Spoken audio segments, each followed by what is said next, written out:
Hi Martin, Billy from The Unathletic. First question. Neil Barnett, when's he next going to be fit? Well, that is a very difficult question. You know, we don't, at this club, in this kitchen, we don't give dates when people might return because that makes the medical staff a bit edgy. He's certainly not fit, otherwise he'd be sitting next to me today. Do you miss doing the EA video game? Yes. Simple answer. And Erling Haaland, his numbers are still pretty good.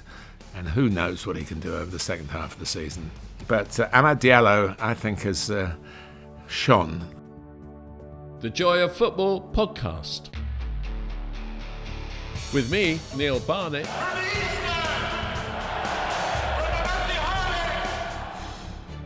And with me, Martin Tyler. Looks for a shot in! Rooney!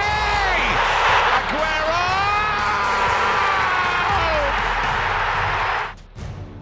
The Joy of Football. Well, hi there, everybody. Welcome to the latest episode of The Joy of Football. And as you might have observed already, I'm flying solo today. So good luck to me and good luck to you watching it, to be honest. Neil's not very well. He's so not very well that he didn't go to Ipswich to see Chelsea. That's the defining Neil Barnett illness. If he's that bad, he's poorly and he can't be with us. So we're in a different kitchen today. Yeah, it is mine. So welcome to the Tyler household. We got one or two of our regular issues. We're going to do three of the best, and we're going to do the letter from the gantry, and I'm going to give a sort of half-time report on the 20 Premier League clubs, not via their own records, but by the best player at the 20 Premier League clubs over the first half of the season. Just my opinion, and I hope it will trigger some response from yours, because you might not agree, you probably won't agree.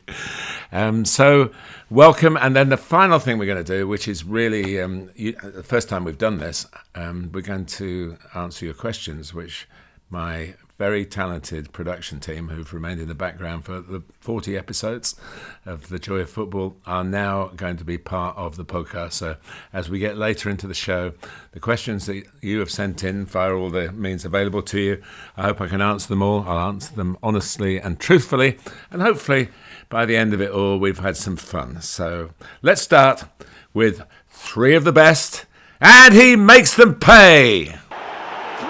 The best, he's made them pay, and that completes a wonderful hat-trick. So, in the time-honoured way of Neil doing it, we start with a young player, and my young player, since we last did a podcast, is Dean Howson, the young centre-back, 19 years old, who plays for Bournemouth. He's an interesting character, cosmopolitan young man already, born in Amsterdam.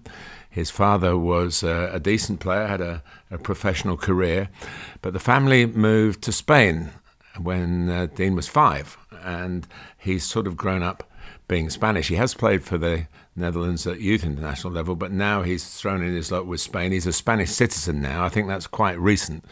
Obviously, he probably had to be 18 to be eligible for changing status, and he's played for Spain's under-21 in 2024.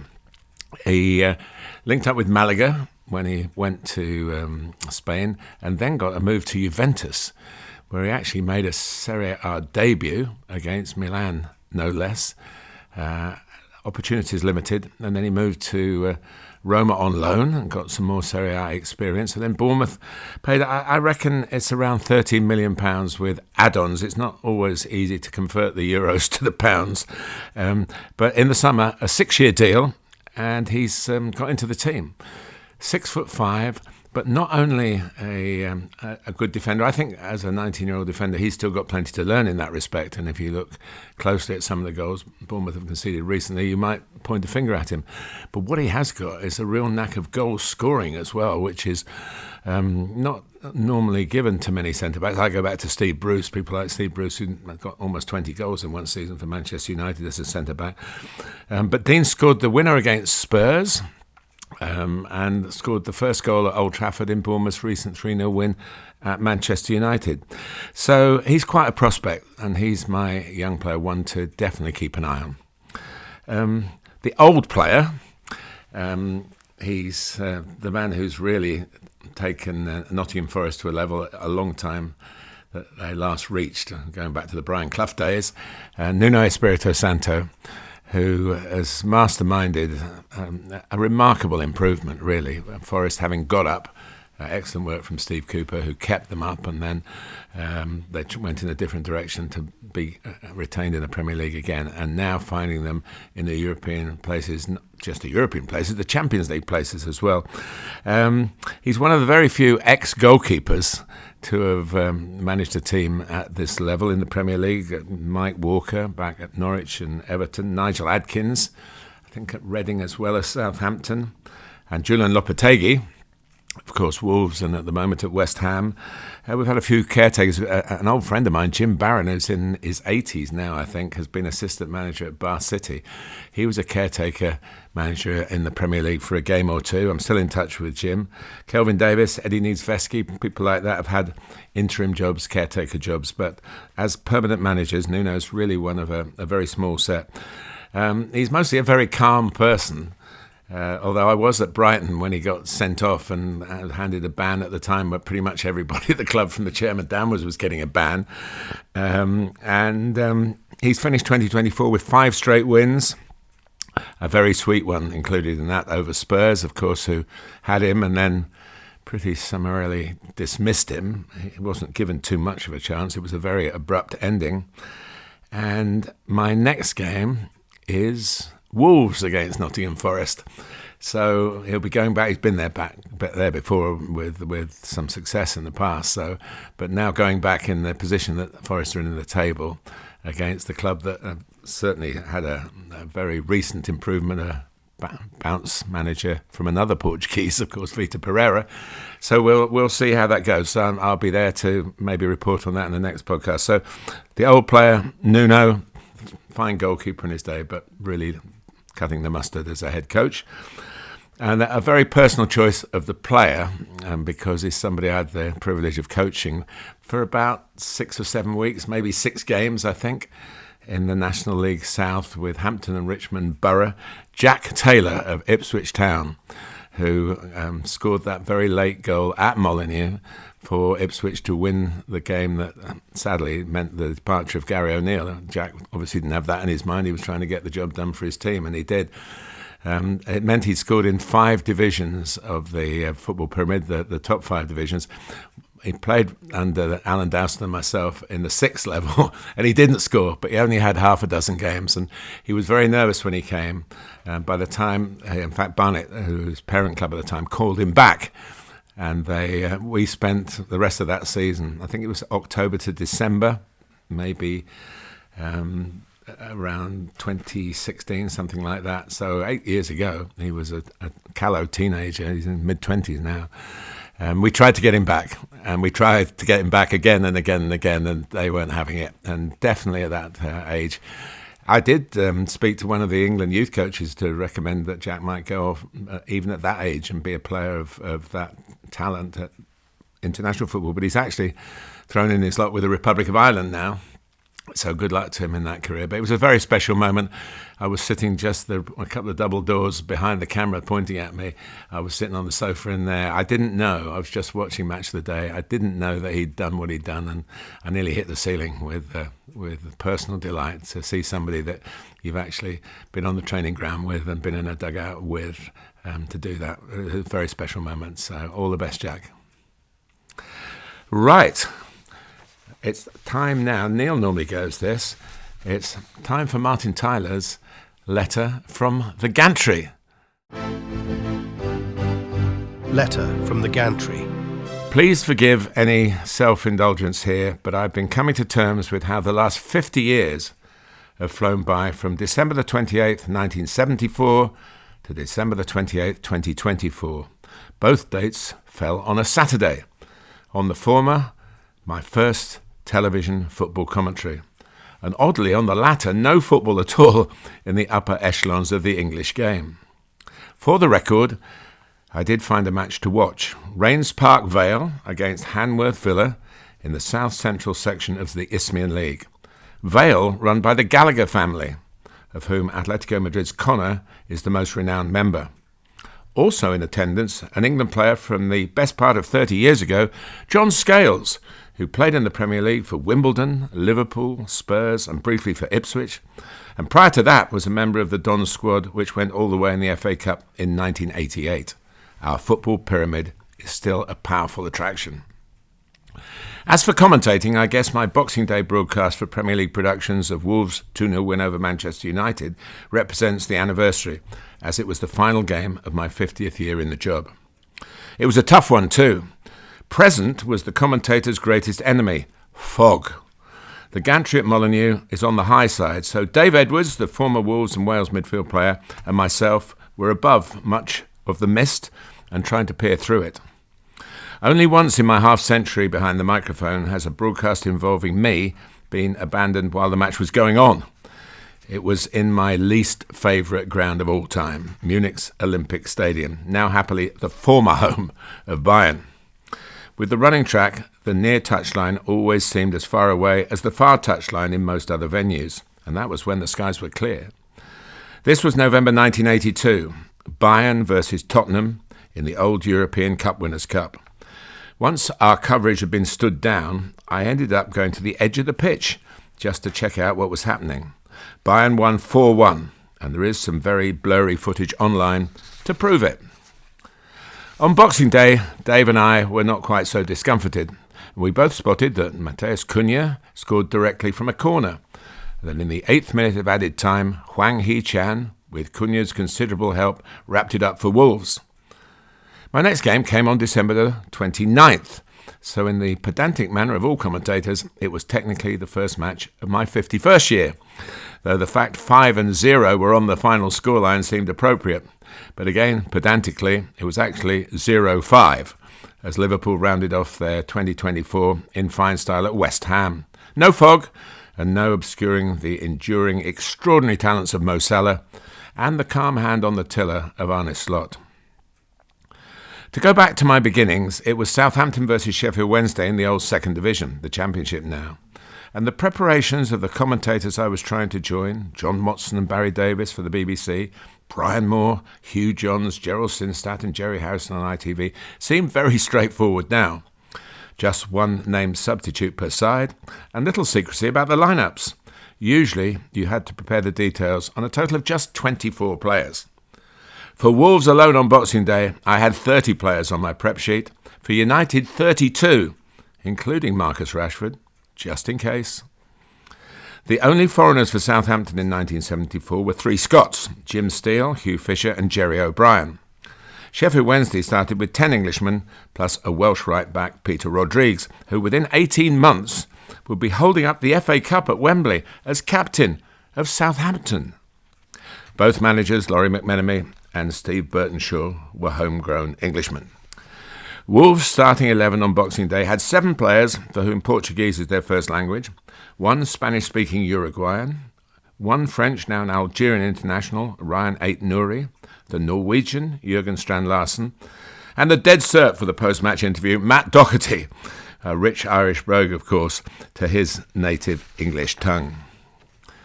United had the only 2 English starters, Harry Maguire and Kobbie Mainoo. The 2 head coaches, Vitor Pereira and Ruben Amorim, both recently arrived from Portugal with 7 previous Premier League games between them. So in my 50 years, the game has gone from local to global, in players, coaches, and now owners/investors. I'm very proud that the game I've loved for over 70 years and followed professionally for 50 serves as a binding language in a very divided world. Football's not perfect, we all know that, but mostly it's a considerable force for good. It provides rich entertainment almost every day of the year. It's a constant topic for conversation. At its best, it showcases the values of teamwork, effort, and determination. In my years, it's overcome the traumas of stadium tragedy, the real threat of hooliganism, and the major problem of a pandemic. Indeed, during the pandemic, it provided comfort in those isolating times. But just a final word of caution. Top football never stops needing nurturing and nourishing. The search for riches should never be at the expense of open competition. A sense of entitlement is an enemy, and the quest for financial gain should never be at the expense of a club's core support. Exploiting that loyalty would be a fatal error. Finally, a wide-ranging thank you to the thousands of people who've helped me along the way, in football, in television, and in life. These past 50 years have undoubtedly been a team effort, and I like to think I'm not done yet. Right, on to the next item, and I've run this past Neil, as I should do, because he and I have been side by side week after week discussing football, occasionally being in the same ground, not very often, because he only goes to the Chelsea games, and I often go to Woking games as well, which will not intrude into this podcast. So this was my thought about the time of year, really, that we've got to a point where virtually all the clubs, as I'm speaking, have played half of their Premier League games, 19. So I thought I'd look at the 20 teams and pick out my outstanding player of the work of those clubs over the first half of this campaign. I must say, it's my thoughts and what I've seen. Obviously, I get sent to different games, different times of the season. But so it's a personal choice. But I'd be grateful for your opinions in the normal ways that you can fashion them to us. So we'll do it in alphabetical order, and we'll start with Arsenal. And for me, it's Gabriel, the king of the set pieces. I know Bukayo Saka, sadly injured now, has had a fantastic time, and they're never the same without Martin Ødegaard. But set-piece Arsenal have been ticking over and getting results and winning games through these corner kick routines, organised off the field by Nico Jover, but put into place on the field, obviously, by the players. But Gabriel always seems to me a key figure in that. Declan Rice has plenty to say about them as well. But where Gabriel goes seems to be a key element. And, of course, where he goes, the opposition should be able to deal with him, but they haven't. And although Saliba scored a couple of goals recently as well, I think Gabriel is the leader in this respect. And that's what I'm sure every team that plays against Arsenal looks at him to say, well, we've got to keep an eye on him when the ball comes in, but prior to that we've got to keep an eye on him as he makes his way forward, because there seems to be a lot of decision-making that's left to him. And we often talk about players not actually having too much influence on the field, that it's a very coached game. But Gabriel seems to be able to, he's given the responsibility to do what he thinks is right in the moment. So, Arsenal, Gabriel. Aston Villa come next. I've got to mention Emi Martinez because I think that save at Nottingham Forest is one of the moments of the season, whatever happens over the second half. It was an astonishing piece of goalkeeping, and he is astonishing as a goalkeeper. But I'm a paid-up member of the Strikers Club, the Strikers Union, so I've gone for John Duran, who has been starting ahead of Ollie Watkins. Now, what does that say in itself? That's a real compliment. Of course, he's now suspended in an incident where really only John himself knows whether there was any intention or not, and the pictures didn't really help him, and his appeal was turned down. But he's going to be out for a couple more games. All his goals this season have been scored in singles, but I was there at the back end of the last campaign, 2 against Liverpool, so we did get to say Duran, and of course John knew nothing about Duran, but what you know, most of you anyway, is they're a band from Birmingham, so it's the right club, if you like, for a player of that name. But he's brave, he's quick, he's got that self-awareness about being a striker. He wants to score. It's something that you might think forwards take for granted, but sometimes you really have to have a strong, single-minded mind to. Don't be afraid to miss. Don't be worried when you miss. Just go again and take the next chance. And he seems to have that. So I'm adding John Duran to our list. On to Bournemouth with a forward again, Evan Nielsen, who came in with, I don't think, I commentated on him last season in the Champions League with Porto. So I had a fair idea of what he was capable of. Replacing Dom Solanke is... it was quite a task. Obviously, Bournemouth were trying to keep Solanke. They pushed him into a situation where bigger clubs were coming for him, and though he started at Chelsea and didn't really cut it at Liverpool, the more mature Solanke deserved the move to Tottenham, and he got it. Evan Nielsen has one already unique experience. He won 3 penalties in the same game for Bournemouth at Wolves when Jose Sá, the goalkeeper, was responsible for bringing him down twice. And they were all converted by Justin Kluivert, which again, something that hadn't happened since the 1950s. But what I really like about Evan Nielsen, and I saw him actually, he was on penalties, but he had one saved against Chelsea, the game that actually both Neil and I were at. And the game that Bournemouth lost 1-0. But he plays with a real smile on his face. I love that. And, it is a very enjoyable experience playing football. When you get to my age, you just wish one thing you could do is play football again. And some might say I never did. But the truth is, I just love kicking a ball around. And the addiction starts on the pitch, I think. So, Evan Nielsen, now to Brentford, where I've got to go for 2 because it's a combination. Brian Mbeumo and Johan Wissa, who have got 19 goals between them as I speak in the Premier League alone, and have a great understanding. Of course, when they play in away games, they have a bit of a mountain to climb because they usually have to score 3 or 4 between them to get anything out of it. It is a G-Tech community stadium, a treat to watch them in action at home when the team plays generally much better and gives the strikers the opportunity to flourish. But they're both capable of making goals for each other. They score their goals. Often they're works of art. We interviewed David Pleat for this podcast a few weeks ago. I'm sure many of you have seen that and enjoyed that. But on that day, he was raving about a goal that Wissa had scored in a few days earlier to that. And so within the game and with the Brentford fans, that they love those two, and they're rightly so. Moving on to Brighton, and Carlos Baleba deserves a mention because he's turning into the sort of powerhouse midfield player that he wasn't quite last season, but he's now getting regular football, and I know Neil's a big fan of his. But again, the goal scorer comes to mind, and that's Danny Welbeck, who had a wonderful renaissance at the start of the season. I mean, remember, he played over 40 games for England, so we're talking about somebody who was a winger, forward, but good enough to be and scored goals for England as well. He scored 6 in his first 9 Premier League games this season, and then he's been injured. And I think it's worth pointing out that the Seagulls haven't won in the Premier League without him in the starting lineup.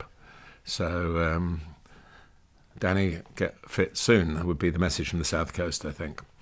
For Chelsea, ex-Brighton, Moises Caicedo. This is cleared with Neil, by the way, although Cole Palmer, of course, has to be in the envelope. Neil said he scored more Premier League goals in a calendar year than any other Chelsea player, and you think they've had some fine players, haven't they? And Cole Palmer, who's moved into the locality around here as well, he's obviously wonderful. But Caicedo is now the player I think that Chelsea thought they'd signed originally, where he found it difficult through the transition, through all the other players coming in. He's playing with personality. He's got a wonderful influence on the game. He can play it right back and come into midfield, but it's in midfield where that's his patch really, and he's been splendid. Crystal Palace next in alphabet. I've gone for Mark Gay, who's had 1 or 2 blips, a couple of own goals and a suspension, but staying at Palace at the start, I think, and the honourable mention, whatever, he's done well on the pitch, of course, but that loyalty where it would have been tempting after a very, very good European Championships with England, I think he's certainly he's worn his heart on his sleeve with the captain's armband. Of course, that led him into a bit of controversy as well. He is the most humble guy. I've been lucky enough to be in his company a couple of times, and he's really, really grounded. I have to mention in passing Will Hughes as well, because he scored for Watford at Woking when we played them in the FA Cup third round in 2019. And every time I see him, I go, I haven't forgiven you for that, Will. And he always replies, well, I think it was my last goal. And that's not quite true, but nearly true. But what he has been doing recently, we know he loves a tackle, but he's been getting some assists as well, which shows he's an important part of that team. And he's the only player in my 50 years, I think, who's come up to me before a game and said, I'm a bit worried about the match today. Well, other players have said that, but not with his reason. I said, what's the problem? He said, I'm waiting for my A-level results. went to a very good school, Will, and I'm sure the A-level results were good. He's certainly passing all the examinations in the Premier League. Everton. Well, it has to be a defender, doesn't it? It could be Jordan Pickford, who mixes impetuous moments with truly inspirational saves that no other goalkeeper would probably save, maybe Emi Martinez. But James Tarkowski is there all the time, and he's Sean Dyche on the field, uncompromising, and he does what so few defenders do now. He heads it, he kicks it, and he's old school. And I think there's a place for that, definitely a place for that. And he rarely misses a game. I'm not sure if he's missed a minute all these seasons with Sean Dyche. He's obviously come through Burnley together. So now he's had a couple of caps. He's probably not going to get a recall for England the way the game is now being played, although Thomas Tuchel does like tall, strong players, and that's certainly James Tarkowski. I also should mention the most inappropriately named footballer in the Premier League, young Ashley of that ilk, at 39, still with a classy touch or two, still hungry for more, still putting himself up for selection, and long may that continue. Fulham, Alex Iwobi, hard-working, always on the move. He can create goals, he can score goals.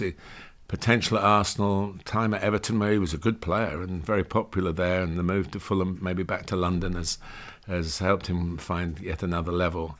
And Fulham are having a very good season, but he's at the heart of it, working particularly down the left side with Anthony Robinson, the USA international left back with a Scouse accent, and he's done. Robinson's done very well. I have to mention Harry Wilson too, because I was there the night he came on as sub and scored those 2 goals to beat Brentford after they were 1-0 down, and he's scored a few since.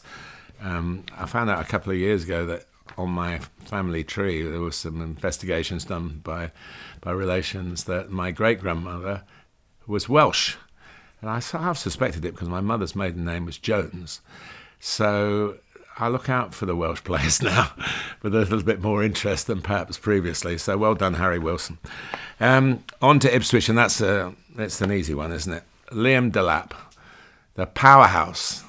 Talking about head it, kick it, centre halves. This is a run at them, batter them, waste no time and giving defenders problems centre forward. And Liam Delap, from good football stock, of course. He's got a brother who plays. Rory, his dad, wasn't known as a forward who did things like Liam's doing, but he's more famous for the longest throw that the Premier League's probably ever seen. So the football background is there for Liam. But he's met the Premier League head-on. He meets those defenders head-on. I think he will go higher with the greatest respect to Ipswich. He was at Manchester City. They did sell him, maybe for profit and sustainability. And if that is the case, that's one of the issues, I think, of football as we find it going into 2025. We can't be developing players at clubs and then, because they cost nothing, selling them to make sure we don't have point stock. That's crazy, absolutely crazy. So from a young centre-forward to an old one for Leicester, Jamie Vardy, ageless, still running in behind, still off the shoulder of the last defender, still the talisman of the Foxes, and most of all, still a reminder that in the Premier League, anything is possible. I'll never forget Leicester winning the title. It's probably one of the 2 or 3 greatest things that's happened in the Premier League years. And we might have one of those seasons. Liverpool are going to denounce that, and rightly so. They've been superb. But it is a season where maybe we won't have another outside winner, but we might have an outsider or 2 in the Champions League places. That's certainly possible. So from L for Leicester on to L for Liverpool and on for M for Mo. He's still... I would just say enjoy him while you can, because in 50 years there have been players that I think maybe 25 years ago I remember saying enjoy Kenny Dalglish while you can on the Liverpool comparison, because they don't play forever. And Mo, after I saw him play so wonderfully against West Ham at London Stadium, again came out and said, well, doesn't look as though there's a deal on the table. That's not for me to discuss. It's in the end, I would say to Mo that bosses do decide your future. I can tell you that from personal experience. And they are the bosses. But 20 goals before the turn of the year in all competitions, bags of assists as well. If this is going to be the end, talk about going out in a blaze of glory. That would be an understatement, wouldn't it? But let's hope it's not, because he's special, very special. Now we go to Manchester from Merseyside, and it's not an easy journey really in this respect. Starting with City, very hard to say that the players who are playing have stood out. We're talking all the time about the players who are not playing. Obviously, been injuries in many departments, but Rodri so early for so long, almost as if that was a bit of fun in the past for City, that, Rodri's not playing, he might miss a game through suspension or be ill for one game or something like that. We've not got such a good chance today, Rodri's not playing. But it's turned into a reality. I don't know whether that's they created a monster unwittingly with this particular stat. Kevin De Bruyne is getting fit again, but he's missed a lot of the season. So I think those two are probably, by not playing, if you like, the standouts, if you follow my drift. I always do think City looks stronger when Ruben Dias is fit and playing. I think he's the key defender. And Erling Haaland, his numbers are still pretty good. And who knows what he can do over the second half of the season. You know, if those who are worried about, fans of other teams who are worried about City coming again, rekindling it, should worry about Erling Haaland, because his numbers could be amazing from January to May. But we'll have to wait and see. But it's been difficult, hasn't it? As it has been at Manchester United. But Amad Diallo, I think, has shone. Now, whether he would have shone normally, whether it's because of the lack of real quality of performances around him, but he was brought in, not really going to be fit for purpose, loaned out to Rangers, I think loaned out to Sunderland, and basically was he's had a go at Manchester United, but I think a lot changed when he scored that FA Cup winner against Liverpool and then got himself sent off for celebrating, having already been on a yellow card. But I think from that point on, he's looked the part, and he certainly looked the part this season. He can score, he can create, and he played a huge part in perhaps the one shining piece of joy recently for Manchester United coming back to beat Manchester City. He was right at the heart of that. Newcastle. Again, a few candidates, but Alexander Isak wins the day. His goal recently at Old Trafford made it scoring in 6 consecutive Premier League games. That takes a bit of doing. 8 in those games. He got a hat-trick in that run at Ipswich. He's had some fitness issues, but they're so much better when he's fit and available. Now, keeping him or cashing in on him will be a bit of a litmus test, I think, for the ambition of the Tyneside club. You would like to think, if you're a Newcastle fan, that there's no question of him he would go for very big money, and all those who would be regarded as bigger clubs as Newcastle, and there aren't that many, but of course around Europe as well as in the Premier League there are, will be monitoring his ability to turn and run at people and then still score the goals that centre-forwards score, heading in crosses, being Johnny on the spot for tap-ins. He's special. So that wasn't a difficult choice. We go on to Nottingham Forest. We're nearly done. Nottingham Forest, bags of candidates, including, I love the centre-back pairing of Murillo, who's a real up-and-atom, swashbuckling, chases the ball really for a centre-back. It's kind of fun to just watch where he ends up, and he'll try a shot from, 50 yards, maybe 60, and he wears his heart on his sleeve, and Milenkovic, who's come in, is the sensible one in the pair. Wherever Murillo goes, he covers, and they've done great. But it's got to be Chris Wood for me. We've talked about him a lot on the podcast. A really late developer after a decent career in the Championship. He's become so effective in the Premier League. I tried to do the stats. I'm not sure I've got them 100% right, but I think he's got 80 Premier League goals now, but it's still not quite as many as he had in his first half of his career in the Football League. But 80 when he got one for Leicester, and then it happened at Burnley, and after that Newcastle, and of course Forest. So talk about making the best of your talents and patiently waiting, believing in yourself. That is Chris Wood. Southampton, obviously a tough season, and especially in the season where 50 years ago I was down at the old ground, the Dell. It wasn't a top division game, but it's always in the back of my mind that I started at Southampton. But Tyler Dibbling, the Tyler's in there somehow. That's the nearest to Tyler that ever get part of my family into this particular conversation. A West Country boy, but moved to Southampton as a young footballer, and well, he's a very young footballer still. But he came to Chelsea, Chelsea's youth setup. Neil actually reminded me of that he had, I don't know, 2 or 3 weeks. He was homesick. He didn't fancy, if you like, the bright lights, and went back to Southampton. They're very grateful for that. He's played quite a lot. He scored a couple of Premier League goals. For me, and this is one for the older listeners and viewers, he reminds me of a young Chris Waddle, who of course had a wonderful career. And I hope Tyler has something as good as that, and there's no reason why not. Spurs, obviously down season for me. Dejan Kulusevski wins hands down. The Super Swede. He's been used in different positions by Ange Postecoglou. He obviously, under previous management, played off the right-hand side as a left-footer, like Saka, like Salah, and so many others these days. But he's shown as a number 10 he can be really influential.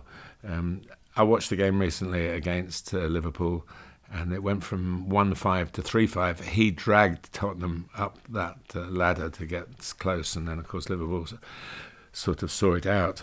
So he's having a great time, and he always speaks well about it. I think he's very much on page with the Postecoglou way, and he's a real all-round footballer. He also got the thumbs up from David Pleat, who knows Spurs inside out. So that'll do for me. West Ham, yeah, Jared Bowen by a country mile. Matt Holland I commentated with in the game against Liverpool recently. He came up with a lovely expression. He said, Liverpool are a band and Bowen is a solo artist, because Liverpool have all the togetherness, all the harmony, if you like, and poor Jared was battling on his own. He got injured in the game as well. I hope, for West Ham's point of view, he's not out for a while. A really humble guy who's married into a showbiz family, but has still kept his feet on the ground, and father of twins, a family man, just a perfect pro, really, and a perfect pro with bags of ability. And finally, with Wolves, it has to be Matheus Cunha, scored in all 4 of Wolves' wins this season. He's always been a talented player with the ball, and his goals are usually works of art. And he did shoot from the corner that he scored directly from. It was always helpful when the player who curls it in believes that he's shooting as a commentator, because you've got to make an instant call as to whether it's his goal or somebody got a nick on it as the ball veered in towards the far corner. But he was dancing the dance of a goal scorer, and his goals are often spectacular. That was right up there. Improved off the ball, I think, and credit to Gary O'Neill for that. He made him work harder off the ball. Appreciate that there are 2 sides of football, and you're more often off the ball than you are on it. So you've got to get that bit right, and he's obviously going to attract offers as well. Wolves have a habit of selling their best players at the end of the season. He could join that particular list. So there you are, 1 or 2 more than 20 out of 20, a few honourable mentions as well, but let me know what you think.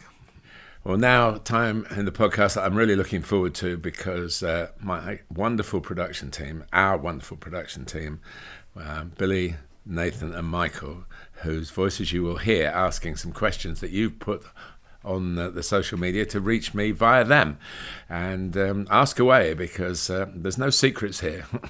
Hi Martin, Billy from The Unathletic. First question. Neil Barnett, when's he next going to be fit?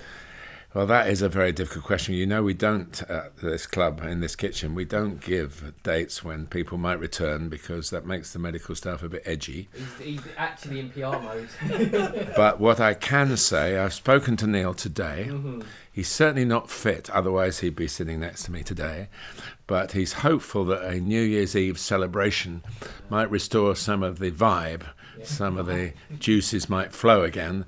And maybe a few libations might flow that will help him recover. I would hope, and please don't quote me on this, except you are going to quote me on this, that he will be fit for the next podcast. Wow. all over the back pages.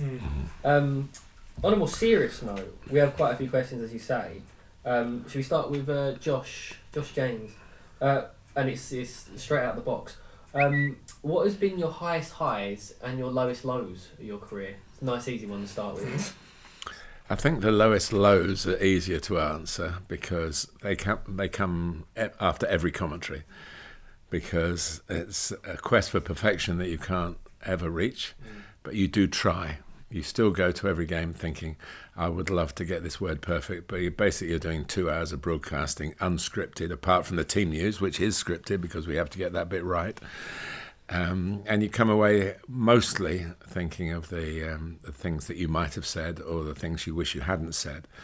And had you got the right excitement level, had you pitched editorially the right... what will the newspapers, for example, have as their main thrust of the game that you've been commentating on live? So it doesn't get much lower than that, because that's all the time. It's a privilege to have the job, and that's the high, really. It's amazing the 50 years that I've just talked about have really flown by. The old expression of time goes fast when you're having fun, and I've had a lot of fun. And yeah, I think, I don't know, nailing the moment, I suppose, would be the high professionally. But just being there, being in the football family, so to speak, is something that I aspired to from when I first went to football, I guess. And I think I'm still a bit starry-eyed about it. You've just given me a question to ask. Do you often get the what would you do if you weren't in football? Or normally it's if you weren't a footballer. What would you have? I don't know where I could place you off the top of my head. When I left university, I had a job for about a year and a half in market research. Yeah. And I was still playing non-league football then, so I had a good fix of football, and they were good at letting me off for training and away games on a Tuesday night. But they recognised my heart wasn't in it. And I remember I got sacked, and the guy said, you're not cut out for this. You really, your head's in it, but your heart's not. But I didn't know. And within, I suppose, about a month, I'd got this chance through knowing somebody to be a staff writer on a football magazine. So that was even before the 50 years of commentary. I started in May 1971. I think I've said before on the podcast, on the day Arsenal won the league at Spurs on the Monday. And at the end of that first week, for me as a football journalist, Arsenal won the double by winning the FA Cup final as well. So it was a fairly auspicious week in which to begin what's turned out to be a long career. So I think a supply teacher was on the agenda, because I was on the dole at Brixton, which was famous because I think John Major, who became Prime Minister, was also on the dole. That seemed to be mentioned at the time. In his student days, he'd ended up, I don't know whether that's true or not, forgive me, ex-Prime Minister, who I have met because he goes to cricket, and I love going to cricket. He's a big Surrey man like me. And so it was all up in the air, but it all landed in the right places, thankfully. I've got from another Josh, which football stadium is your favourite to commentate at? Well, that would go down to the best commentary position, really. Obviously, atmosphere counts, but commentary positions are the key to it. If you're in the distance from there, I mentioned in my letter about the Olympic Stadium in Munich, which I always went to with great trepidation, and it was a survival mode, really. The London Stadium's not easy either these days, but the lighting's very good. The numbers in the Premier League are very good. And people say you could manage without numbers as a commentator. I don't think that's true. Certainly we learn to recognise the players by their movement as well as their shirt numbers, but you want to be able to see the numbers for comfort. The one I used to love, and I've said this many times down the years, was the old Anfield gantry. Was absolutely perfect. And then, of course, they built the bigger stand, and it's okay now, but it's not the one that I would put as number one. Of the current Premier League teams, probably Crystal Palace is very good because it's close, the right kind of height, and you feel you're in the mix beneath you. This is one of the old gantries that's slung from the roof, really, beneath you. As a mixture of the home support and the away support. So you do get a good feeling whatever happens, and that's important to understand what's going on with the fans as well. You don't always hear that just with the crowd noise in your ears. So I like going to the Palace, and I'm very much in the minority. I lived in South London for a long time, so I know all the back doubles. But most people, and I went to university in Norwich, and most of my colleagues don't like doing Norwich games because they think it's awkward to get to. But I love going to Norwich, and I'm very happy to go to Palace. I could get you here from where we're sitting now in no time at all. Got a question from Samuel. Before the internet, how did you conduct research on lesser-known foreign teams? That's a really, really good question, Samuel, because it was basically trying to get some visual representation. There were a lot of football magazines, probably more than there are now, international football magazines. They used to come into shops in Soho, where maybe some of the things on the shelves were not the sort of things that a young commentator should be looking at. But there were football magazines with head and shoulder shots of players. At the start of every season, I used to go to this place and say anything that comes in from any country. It was run by Italians, so you always got the Italian magazines, pre-season magazines. But I've got they're all in the house still from way back in the 70s, from even as far as Czechoslovakia as it was then. Germany with a Kicker magazine, they always came out with some good stuff. Belgium, the Netherlands, so that's what it was. And then going to training, of course, was the other thing. Which is harder now because obviously so many commentators on any one game. Understandably, the security issues have increased. But I've had some fantastic help from clubs and countries over the years, the day before the game, the night before the game, to let me in, so then you can see them. I remember doing Dinamo Tbilisi in a European final in the 70s. And I literally walked up. They were all getting ready to go on the pitch. I think it was in Germany, in Dusseldorf maybe. And I just walked up and said, "Does anybody speak English?" And a wonderful guy called David Kipiani, with a very deep voice, said, "I do." And he became a friend. And I remember going to see him play for the Soviet. He played for the Soviet, obviously, Tbilisi in Georgia in the Soviet Union. His international football was played for the Soviet Union. I went to see him play at Wrexham when he came over a few years later. So it was great. Fellowship, help, and he pointed everybody out to me. Other times I've gone to hotels where they won't let me go to the training, so I sort of doorstep the hotels and maybe make a nuisance of myself. But sometimes they will let you in to watch them eat.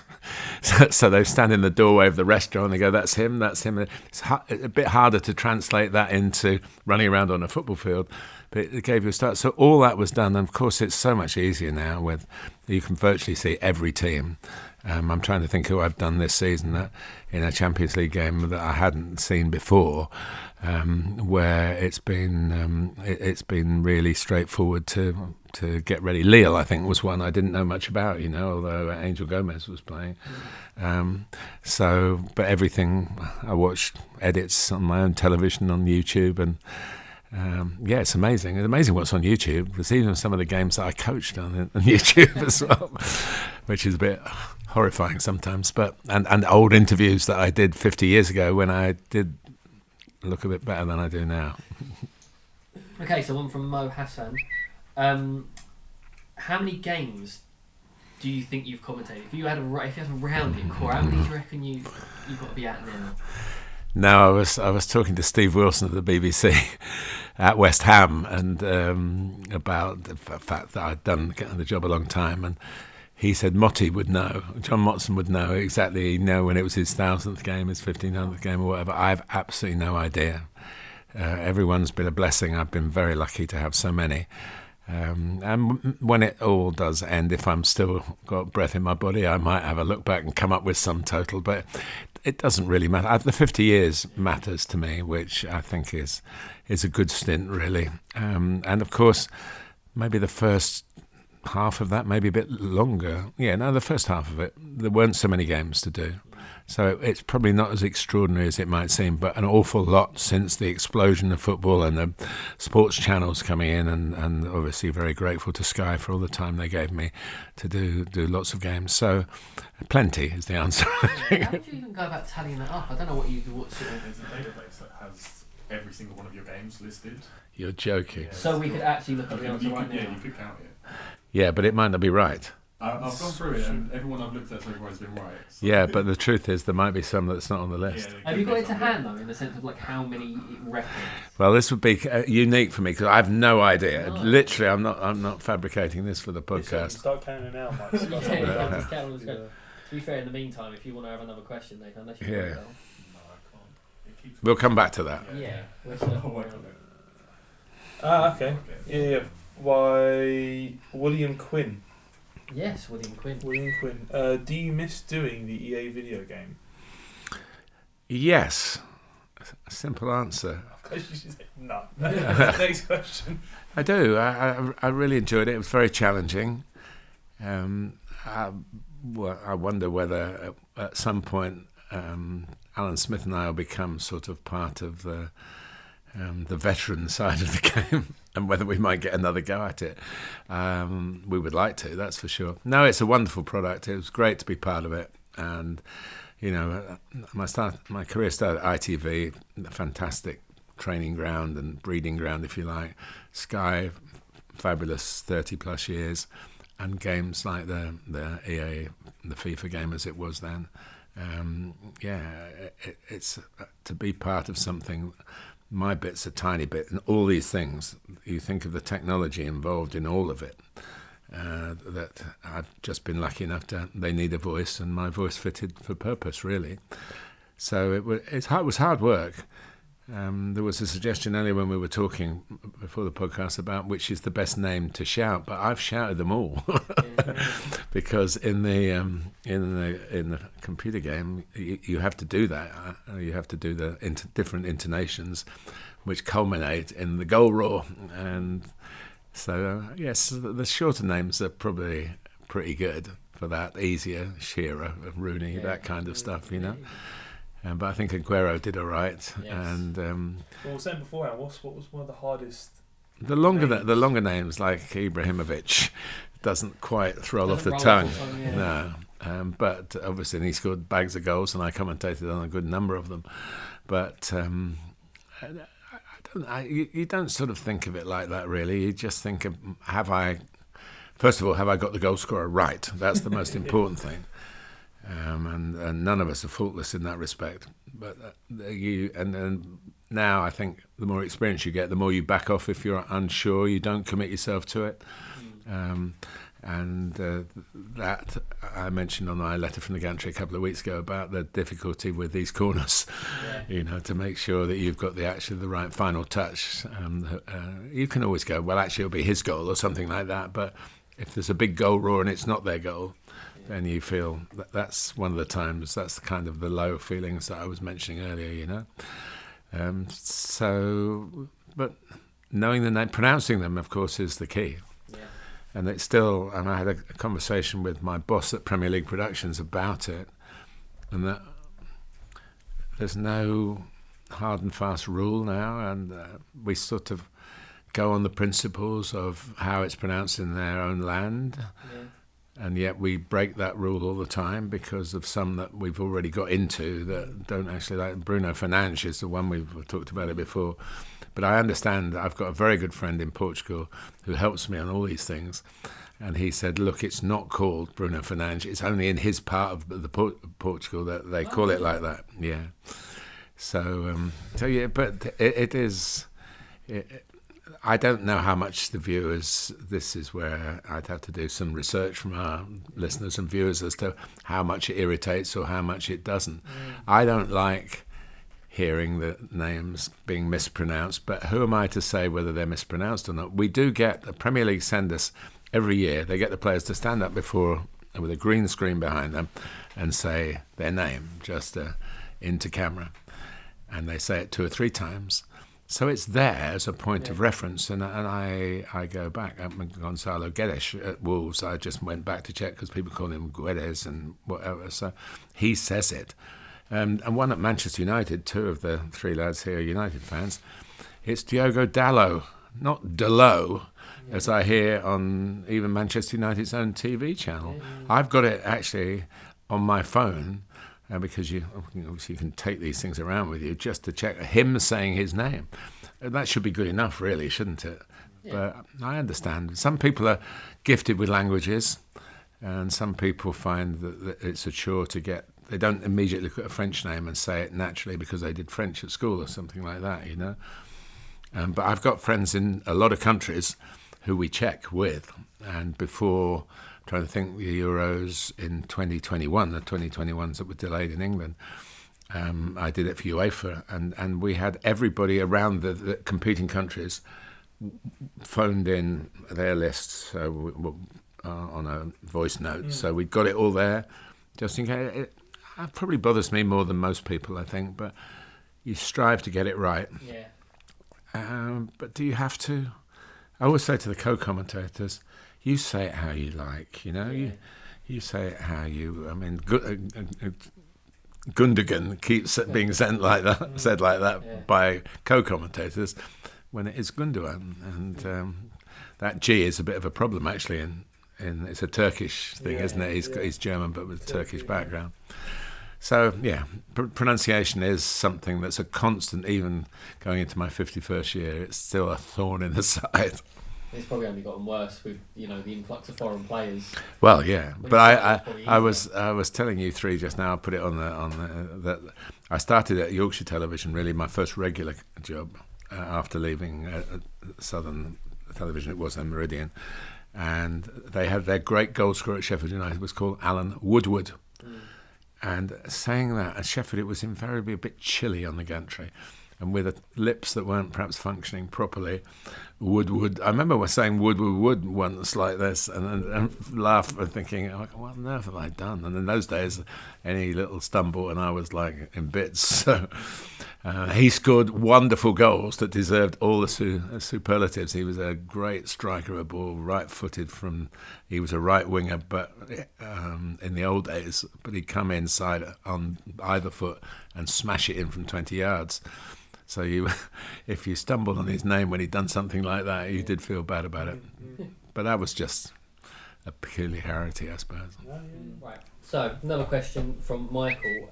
Between Liverpool, Newcastle, 96, and obviously City QPR, 2012, which, not a big fan of that game as it goes. Which do you rank first in your mind? Well, they're first in two different categories, to be honest, Michael. The 96 Liverpool 4 Newcastle 3 game, I still stick by being the greatest game that I've ever commentated on from first to last, really. An early goal from Robbie Fowler and then Stan Collymore right at the end, and Newcastle doing particularly well in between with some stellar names. I think I've seen that game again relatively recently, and it still stands up to what I thought at the very time. The other game, of course, was the Aguero goal, which Manchester City were supposed to win the game. It wasn't. It was only the drama of the ending, really. And I do stand by what I said, that I swear you'll never see anything like it ever again. So, as a moment, that would be number one. As a game, Liverpool would be number one. I've got one from Ian. What fascinates you mostly about your profession? Gosh, I think being in it feels really, I suppose, fascinating to an interesting word. It's a very realistic job where you have to be dealing with the here and now and the history, and there's a lot of layers to getting a commentary into a proper preparation state. And then, of course, the game unfolds and you're into whether you've done the right kind of prep or whether... And it's no problem if you haven't, because you can be surprised. There's nothing wrong with being surprised in the job. I think what probably fascinates me is that the technology has changed so much from my first game to the games that I do now.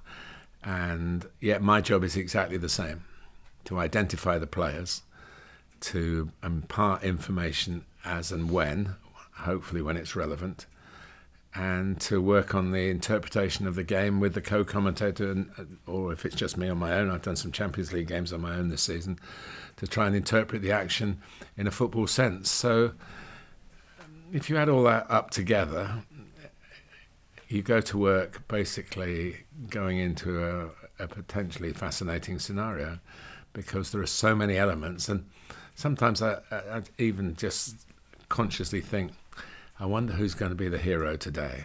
I wonder which way this is going to go. Games that seem so well matched. Will somebody step out of the shadows? Will it be a Mo Salah who you expect to win the game, as the last game that I did as we speak, and delivers? And so I think that the coming away part is probably the fascinating part. Oh, well, that. And how did I approach it? How did the teams approach it? More importantly, how would the viewer have seen it? So it's never dull.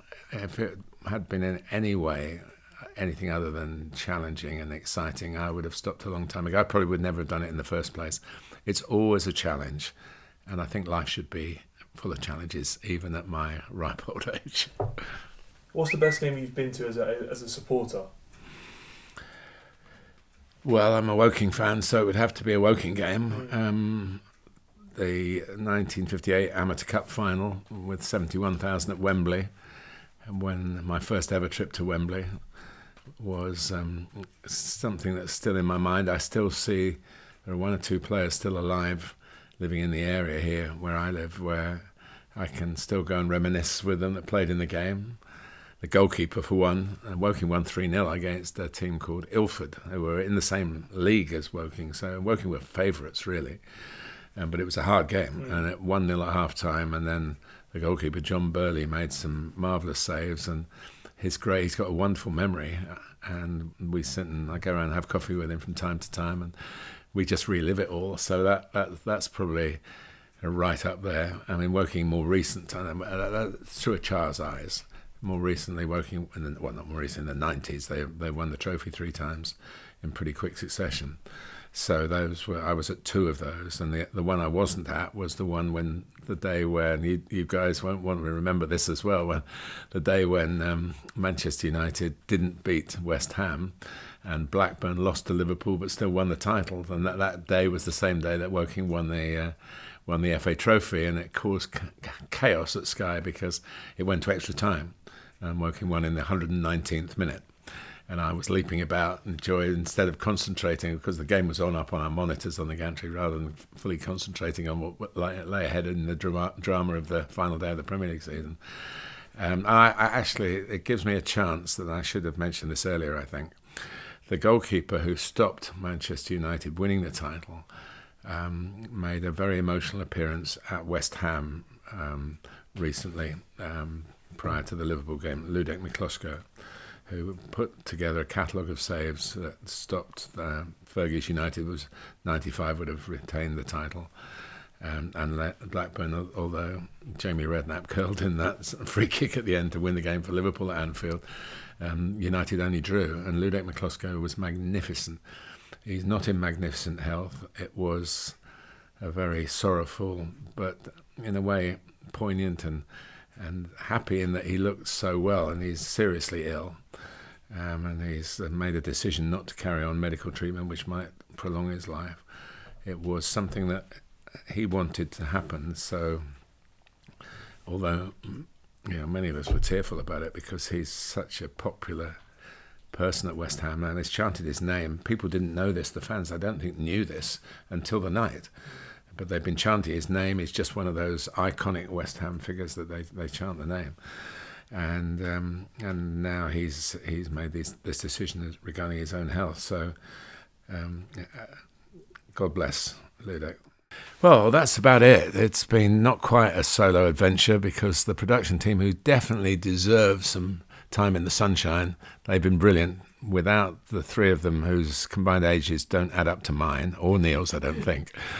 They've taken us into worlds that we would never, ever have explored. So thank you to them. And also, I hope you enjoyed the programme, but I hope you didn't enjoy it too much, because Neil will be furious. We've got to make sure that he's very much part of this, and he's the driving force behind it. And we welcome him back next week. Thanks for your company. If you like it, you know what to do. If you want to send any messages, you know how to do it. We're very much a two-way street here. You talk to us and we'll talk back to you. Bye-bye.